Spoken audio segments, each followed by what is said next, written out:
అగజానన పద్మార్కం గజాననమహర్నిశం అనేకదం తం భక్తానాం ఏకదంతముపాస్మహే అని భక్తితో శ్రీ మహాగణాధిపతికి నమస్కారం చేసుకుందాం. సంకటహర చతుర్థి లేక సంకష్టహర చతుర్థి అనే పేరుతో ఒక చతుర్థి బాగా ప్రసిద్ధికెక్కింది. వ్యవహారంలో చవితి అంటాం కానీ సంస్కృతంలో చతుర్థి అనాలి. అందులో సంకటములను హరించి తొలగించేటటువంటి చతుర్థికి సంకటహర చతుర్థి అని పేరు. ప్రతి మాసంలో కూడా చవితి తృతీయ ఉన్నప్పటికీ రాత్రికి చవితి ఉంటే, రాత్రికి చతుర్థి ఉంటే దానిని సంకటహర చతుర్థి అనాలి అని గణేశ పురాణం చెబుతున్నది. కానీ మంత్రశాస్త్రంలో సూర్యోదయానికి చతుర్థి ఉంటే అది కూడా సంకటహర చతుర్థి అని చెప్పారు. కాబట్టి రెండూ ప్రమాణమే. అందుకే మనకి ఇక్కడ ఈ రెండింటిలో ఏది ఇష్టమైతే దానిని అనుసరించవచ్చు, అర్చన చేయవచ్చు. అనగా మంత్రశాస్త్ర ప్రకారం సూర్యోదయానికి చతుర్థి ఉంటే దానిని సంకటహర చతుర్థి అంటాం. అలా కాదండి, గణేశ పురాణంలో చెప్పినట్టుగా పగలు తృతీయ ఉన్నప్పటికీ సాయంత్రం వేళ 4 దాటిన దగ్గర నుంచి చతుర్థి ఉంటే, అంటే రాత్రికి చతుర్థి కలిగినటువంటి తిథి కూడా సంకటహర చతుర్థి అని గణేశ పురాణం చెబుతున్నది. అది ప్రమాణమే. కాబట్టి భక్తులు మీకు అవకాశం ఎలా ఉంటే అలా చేయండి. రాత్రితో కూడిన చతుర్థి కానీ లేదా సూర్యోదయానికి ఉన్న చతుర్థి కానీ అదృష్టం బాగుండి మొత్తం రోజంతా చతుర్థి ఉంటే గొడవలేదు. మొత్తం మీద సంకటహర చతుర్థిని మాత్రం గుర్తుంచుకొని ఆనాడు విఘ్నేశ్వరుని భక్తితో పూజిస్తే మనకి విఘ్నాలు తొలగిపోతాయి, సకల శుభాలు కలుగుతాయి. ఎప్పుడు ఏర్పడింది ఈ సంకటహర చతుర్థి అని మనకు అనుమానం రావాలిగా. ఒకప్పుడు బ్రహ్మదేవుడు స్వయంభువ మనువు కాలంలో, మనువులలో మొదటివాడు స్వయంభువు, ఆ మనువు కాలంలో సృష్టి చెయ్యటానికి సంకల్పించాడు. మనువులు 14 మంది. స్వయంభువ మనువు మొదటివాడు, రెండోవాడు స్వారోచిషుడు, మూడోవాడు ఉత్తముడు, 4వవాడు తామసుడు, 5వవాడు రైవతుడు, 6వవాడు చాక్షుషుడు, 7వవాడు వైవస్వతుడు, 8 సూర్యసావర్ణి, ఆ తర్వాత మేరుసావర్ణి, దక్షసావర్ణి, రుద్రసావర్ణి, బ్రహ్మసావర్ణి, రౌచ్యుడు, భౌత్యుడు. ఈ 14 మంది మనువులు. ఇప్పుడు మనం 7వ మనువు కాలంలో ఉన్నాం. అందుకే వైవస్వతమన్వంతరే అని సంకల్పంలో చెప్పుకుంటున్నాం. ఈ మనువులలో మొట్టమొదటి మనువు గారు ఉన్నారే, ఆయన పేరు స్వయంభవ మనువు. ఈ స్వయంభవ మనువు కాలంలో ప్రజా సృష్టి చెయ్యాలి అని బ్రహ్మ సంకల్పించాడు. ఎంత గింజుకున్నా ఆయన సృష్టి చేయలేకపోయాడు. ఓ మనిషిని సృష్టిద్దాం అనుకుంటే ఆ మనిషి తలేమో కింద ఉండేది, కాళ్ళు పైకి వచ్చేసేవి, చెవులు ఒక పక్కకి, ముక్కు ఒక పక్క వెళ్ళిపోయేది. వికృతాకారంలో ఉన్న పురుషులు తయారయ్యారు, వికృతాకారంలో ఉన్న స్త్రీలు, విచిత్ర జంతువులు తప్ప సక్రమంగా ఈనాడు మనకున్న ఈ ఆకారంతో ఉన్న జీవులు పుట్టడం లేదు. అప్పుడు బ్రహ్మకి భయం వేసింది. ఇదేమి సృష్టిదా బాబు, ఈ సృష్టి అంతా కష్టాలమయంగా ఉంది అని వణికిపోయి వెంటనే శ్రీమన్నారాయణుని గురించి కఠోర తపస్సు చేశాడు. నారాయణ, వాసుదేవ, పరంధామ, పురుషోత్తమ, సృష్టి సక్రమంగా జరిగేటట్టు నన్ను అనుగ్రహించు అన్నాడు. అప్పుడు శ్రీహరి, నాయన, గణేశ పూజ చెయ్యకుండా నీవు సృష్టి ఆరంభించావు, అందువల్లే ఈ కష్టాలు వచ్చాయి.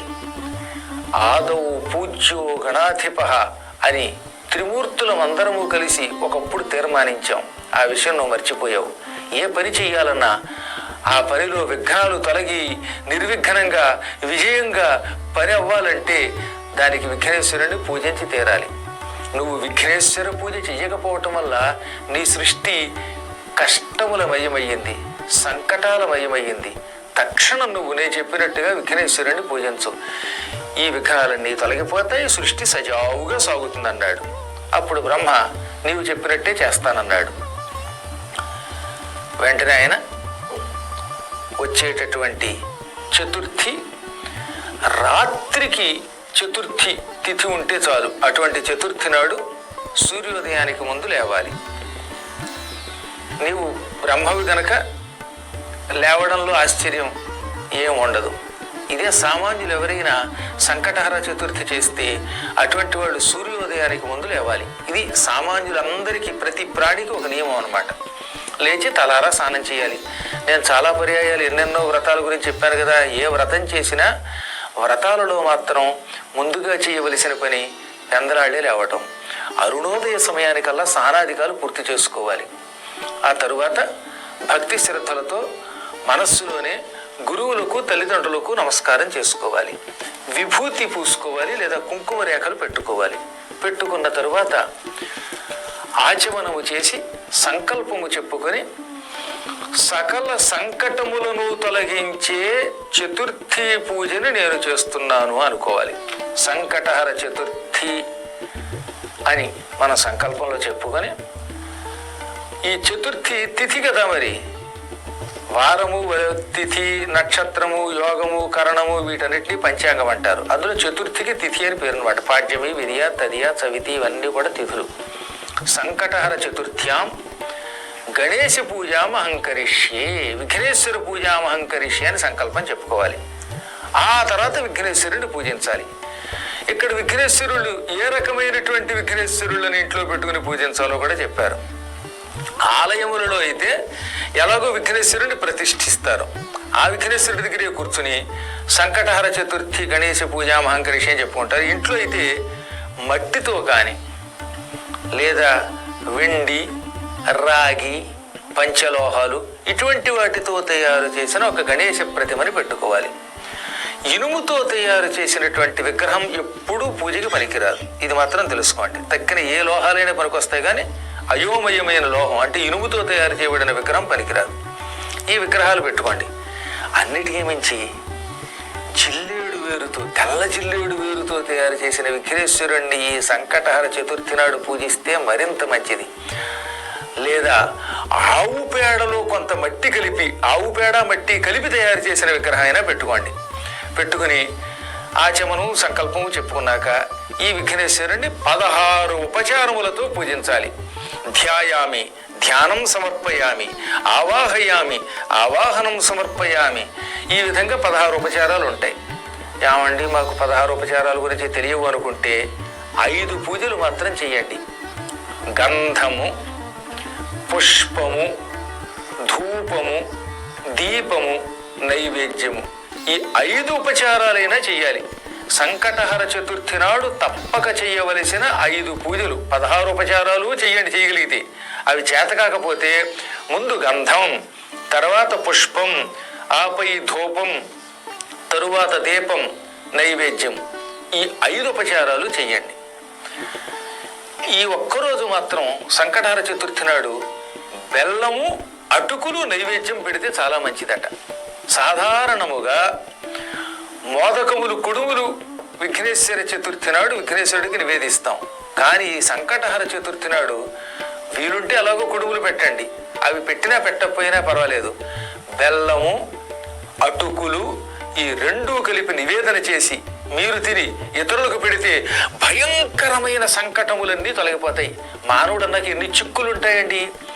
వాడికి ఒక్కరోజు ఆరోగ్య వ్యవహారంలో చిక్కులు వస్తాయి, వ్యవహారాల్లో చిక్కులు వస్తాయి. కొందరికి ఇళ్ళు పూర్తవు, కొందరికి ఏమో ఉద్యోగాలు రావు, కొంతమందికి పెళ్లిళ్ళు మొదలు పెడితే విఘ్నాలు వస్తాయి. ఈ విఘ్నములన్నిటికీ సంకటములనే పేరు. ఈ సకల సంకటముల నుంచి మనల్ని గట్టెక్కించి ఒడ్డెక్కించి రక్షించే విఘ్నేశ్వరుడు గనుక ఆయన్ని సంకట విమోచన విఘ్నేశ్వరుడు అన్నారు. అందుకే ఆ చతుర్థికి సంకటహర చతుర్థి. సంకటాలని హరిస్తుంది, నాశనం చేసేస్తుంది. ఎప్పుడు ఈ ఉపచారాలతో విఘ్నేశ్వరుని పూజించి నైవేద్యం పెట్టి ఆ నైవేద్యం తిన్నాక. ఇంకా ఇది కాకుండా ఏం చేయాలో తెలిసిన, సంకటహర చతుర్థి నాడు చాలా ప్రత్యేకత గరిక పూజ, దూర్వాయుగ్మ పూజ. గరికను ఎప్పుడు ఒక్కొక్కటిగా వేయకూడదట. రెండేసి గరికలు కలిపి తీసి విఘ్నేశ్వరుడి మీద పెట్టాలి. జంటగా గరికలు పెట్టాలట. ఈ జంట గరికలు ఒకటి సిద్ధి, ఒకటి బుద్ధి, ఈ ఇద్దరికీ ప్రీతిపాత్రం. పనికి మేలని గడ్డి పరకలను ఎవడు స్వీకరిస్తాడండి? ఒక విఘ్నేశ్వరుడే ఒకప్పుడు గరికకి వరం ఇచ్చి, అందరూ నన్ను ఎందుకు పనికిరారని తిడుతున్నారు స్వామి అంటే, నువ్వు పనికి రాకపోయినా ఎవరికి నాకు పనికి వస్తావని దగ్గరికి తీసుకుని గౌరవించాడండి. లేకపోతే దరిద్రపు గరికి రావడం చూస్తాడు. పశువులు తినడానికి పనికొచ్చేదాన్ని పరమాత్మ స్వీకరించాడు. పరమాత్మ గొప్పతనం అది. పనికి మాలిన వాళ్ళు కూడా ఎప్పుడో పూజ చేసిన పుణ్యం ఉంటే నెత్తికి ఎక్కించుకుంటాడు అనమాట. గరికలకు కూడా విలువ ఇస్తాడు ఆయన మహాత్ముడు. ఈ రోజు మాత్రం 2 గరికల్ని కలిపేసి విఘ్నేశ్వరుడి యొక్క అష్టోత్తర శతనామాలు చదువుతూ ఓం విఘ్నేశ్వరాయ నమః, ఓం గణేశాయ నమః, ఓం బాలచంద్రాయ నమః అంటూ ఈ 2 పోగుల చొప్పున ఆయనకి వేసి పూజ చేయాలి. గరిక పూజ వల్ల పూర్వజన్మ పాపములు తొలగిపోతాయి. పాపములు తొలగిపోతే కష్టములు తొలగుతాయి. నైవేద్యం వల్ల ఈ జన్మలో అఖండ పుణ్యం లభిస్తుంది. ఈ పుణ్యం వల్ల అనుకున్న పనులన్నీ చకాచక నెరవేరతాయి. కొన్ని పనులు తలపెట్టి అవి అవ్వకపోతే ఆ విఘ్నములన్నీ దీనివల్ల తొలగిపోతాయి. నువ్వు ఈ పని చెయ్యి అని బ్రహ్మకి విష్ణువు చెప్పాడు. అప్పుడు బ్రహ్మ మొట్టమొదట భాద్రపద మాసంలో చతుర్థి నాడు రాత్రికి చవితి కలిగినటువంటి తిథి నాడు విఘ్నేశ్వరుణ్ణి భక్తితో పూజించాడు. అలా పూజించగానే విఘ్నేశ్వరుడు ప్రత్యక్షమై సృష్టి సక్రమముగా ఏ ఆటంకములు లేకుండా సాగడమునకు కావలసిన శక్తిని ప్రసాదిస్తున్నాను. ఈ క్షణమే నువ్వు సృష్టి ప్రారంభించు, ఈ సృష్టి అద్భుతంగా ఉంటుందన్నాడు. అంతే, వెంటనే బ్రహ్మగారు సృష్టి మొదలుపెట్టాడు. ప్రజాపతుల్ని, మనువుల్ని, మహానుభావులైనటువంటి ఎంతోమంది ఋషుల్ని, దేవతల్ని, సుర సిద్ధ సాధ్య నర కిన్నర పన్నగ యక్ష చారణాసుర విద్యాధర గంధర్వాదుల్ని 84 లక్షల జీవరాశుల్ని సృష్టించాడు. సృష్టి దానంతరది కొనసాగడం మొదలుపెట్టింది. ఇది మనకి గణేశ పురాణం చెబుతున్న గొప్ప కథ. అంటే స్వయంభవ మరువు కాలంలో బ్రహ్మ ద్వారా సంకటహర చతుర్థి అనే వ్రతం మొదలయ్యింది. అప్పటి నుంచి చేయటం మొదలుపెట్టాం. ఈ వ్రతం చేశాక ఇంట్లో రాతి విగ్రహము లేక ఇంకేదన్నా లోహ విగ్రహము అయితే ఇంట్లోనే పెట్టేసుకోండి. కడిగేసి మళ్ళీ యథాప్రకారంగా పూజా మందిరంలో పెట్టుకోండి.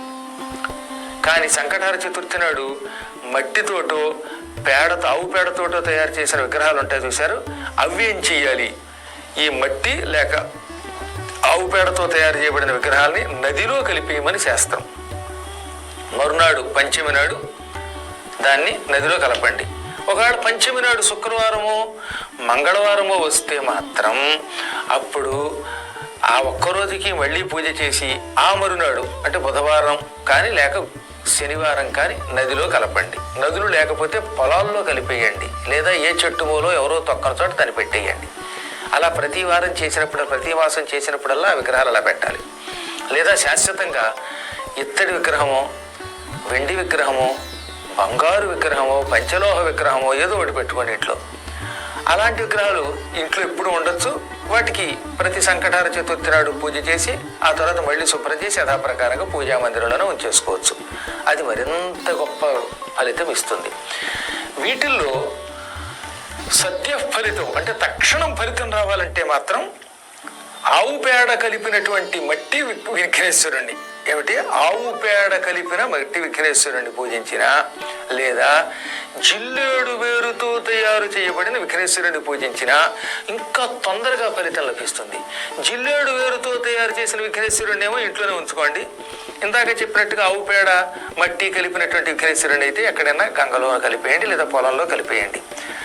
ఈ జిల్లేడు వేరుని చక్కగా విగ్రహంగా తయారు చేస్తారు కొంతమంది మహాత్ములు. ఆ గణపతిని అర్క గణపతి అంటారు.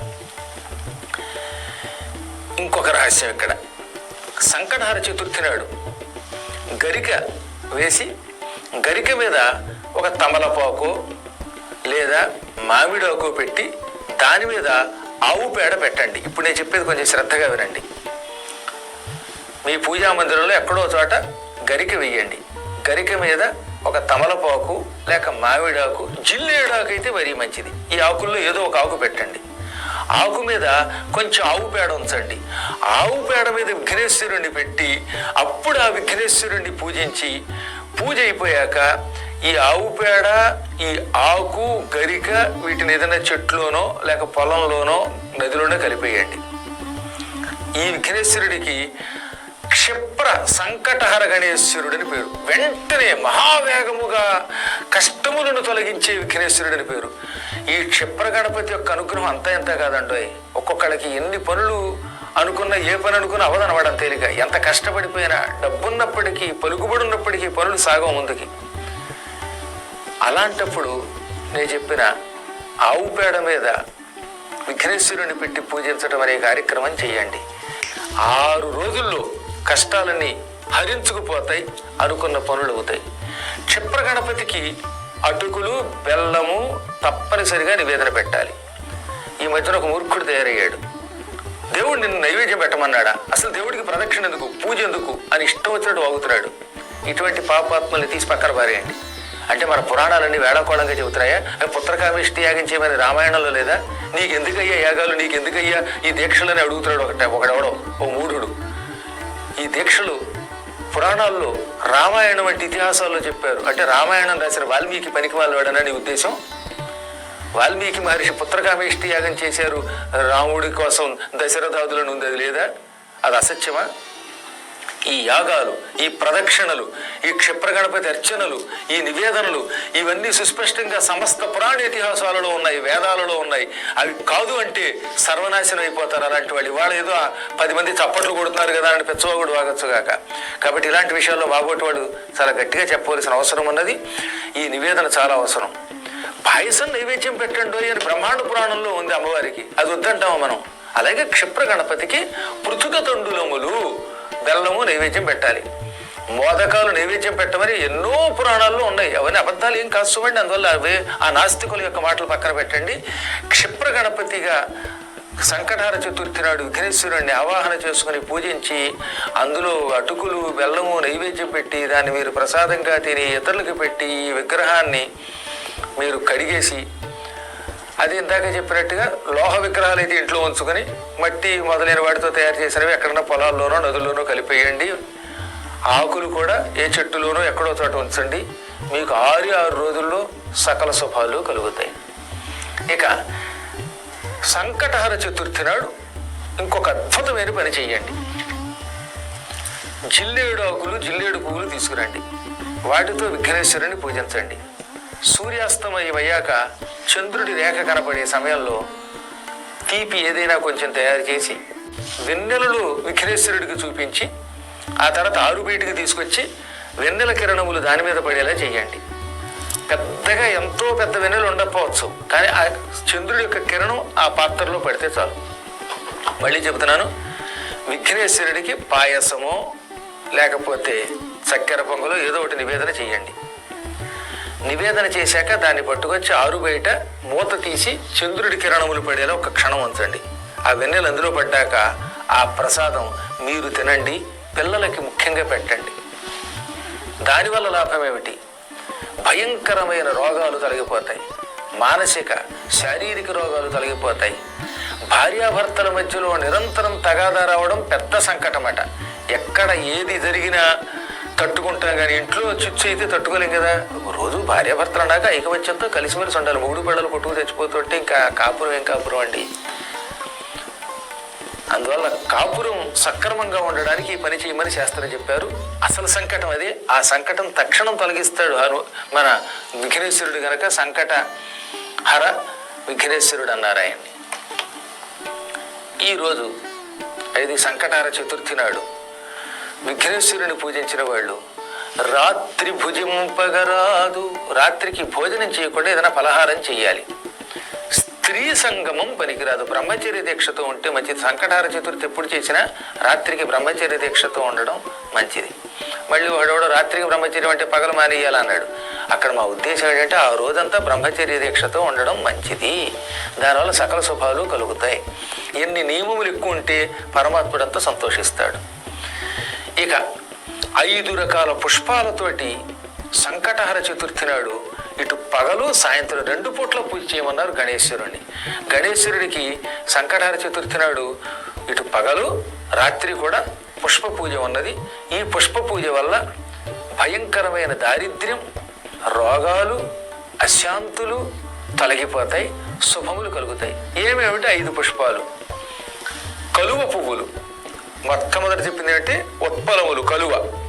ఎన్నుంటే అన్ని, 1 2 నీలమైన పర్వాలేదు, నీలోత్పలం కానీ తెల్ల కలువ కానీ ఎర్ర కలువ అని చెంగల్వ అంటారు అనమాట, అది కానీ పర్వాలా. ఇక తామర పువ్వు. 3వది గన్నేరు పువ్వులు, సంస్కృతంలో కరవేర పుష్పములు అంటారు. మళ్ళీ చెబుతున్నాను, కలువ పువ్వులు, తామర పువ్వులు, గన్నేరు పువ్వులు, మందార పుష్పములు.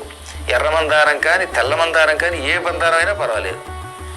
ఇక 5వది ఆయనకి అత్యంత ప్రీతిపాత్రమైనది అద్భుతమైనటువంటి పుష్పం సంపంగి పువ్వు.